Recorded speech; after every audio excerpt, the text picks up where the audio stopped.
President Ferdinand Marcos Jr. said the government will be stricter in enforcing visa rules. This is amid reports of illegal entry and overstaying of Chinese nationals in the Philippines.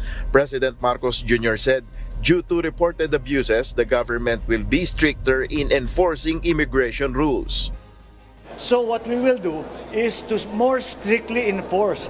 Whereas dati hindi natin masyadong tinitignan, nakita natin maraming nagiging problema dahil dyan nakakakuha sila ng mga peke na dokumento, kung ano-ano ginagawa, may mga illegal, mga scammer, may human trafficking, maraming problemang dala.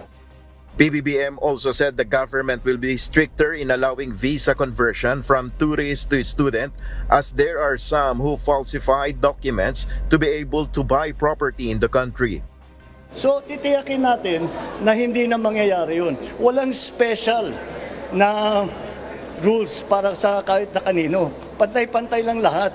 Pero gagandahan namin ang enforcement doon sa examination, doon sa mga nag-a-apply ng visa o doon sa mga nagko-convert doon sa tourist visa ng student visa at yung mga bumibili ng lupa dahil nagtatanggap sila na Pilipino sila.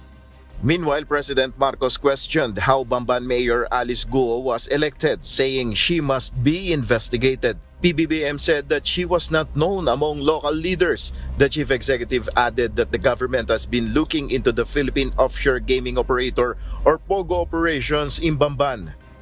Well, matagal na namin iniimbestigahan yan, kaya naman nahuli yan dahil rinade natin yung sa Bamban at nakita natin yan, nakita yung mga dokumento. Nakine-question ngayon natin yan kung talagang totoo itong mga ito at saka paano siya tumakbo ng mayor. Dahil kilala ko lahat ng mga tiga-Tarlac na politiko Walang may kilala sa kanya. Kaya nagtataka kami kung saan nanggaling ito, bakit ganito ito, hindi namin malaman. Kaya kailangan talagang imbestigahan. Asked if questionable citizenship like the on throne at the Bamban mayor can be considered as a security risk for the country, President Marcos said they still cannot determine it, but there is a possibility.